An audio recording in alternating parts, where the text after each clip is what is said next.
waiting for you. Don't look away. It was late at night when I decided to take the elevator home. Our old lift was never reliable. But tonight it felt different, almost aware. The doors opened slowly, releasing a cold draft from inside. The moment I stepped in, the light flickered violently, as if something inside had brushed against it. On the panel, the usual floors were there. 1, 2, 3, but below them, a button I had never seen before was glowing faintly. It was marked simply with a single number, 0. The doors closed behind me, and a heavy silence filled the cabin. I tried pressing the 3rd floor, but none of the buttons responded. Then the entire panel went dark, except for the glowing 0. I hadn't touched it. Yet the elevator began descending slowly on its own. I had no idea where it was taking me. The lower the elevator descended, the colder the air became. No floor numbers appeared on the panel, only a deep mechanical hum rising from below.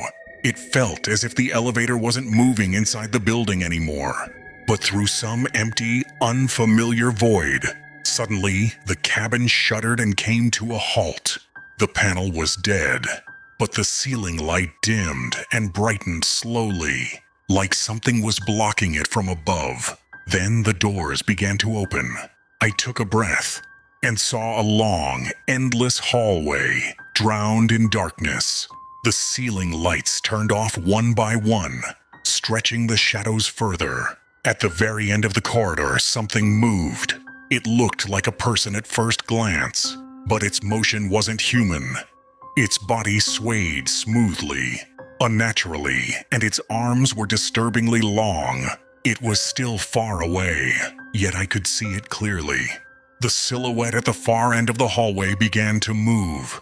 At first it looked like walking, but very quickly I realized something was wrong. Its legs weren't touching the floor. It glided forward in slow, unnatural motions.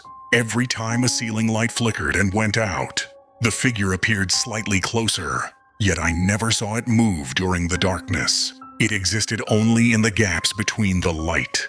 A faint whisper echoed inside the elevator, low and distant, but coming from nowhere. My breath grew shallow. The silhouette gradually became clearer. Its arms were abnormally long. Its knees didn't bend, and its body leaned at a disturbing angle. But the most terrifying part was its face. There wasn't one. No eyes, no mouth, just emptiness. It wasn't stepping toward me. It was sliding through the air. The distance between us was shrinking, and fast. The silhouette was getting closer. Every inch closing the distance made my heartbeat spike. It now stood halfway down the hallway. When the light flickered, I saw more details. Its shoulders were uneven, its arms bent at impossible angles. But the worst part was its movement. It didn't walk. It shifted, as if its upper and lower body were sliding in different directions. During each moment of darkness, it vanished, only to reappear much closer when the light returned. Panicking, I pressed the close button, but nothing happened. The figure was now close enough that I could see its smooth, empty face.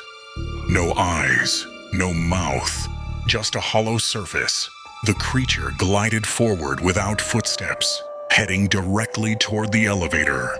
The air inside the cabin felt heavier, colder. I couldn't breathe properly. I couldn't move. It was almost at the door. The silhouette stopped just a few steps from the elevator. Its body swayed gently, as if something inside it was moving on its own.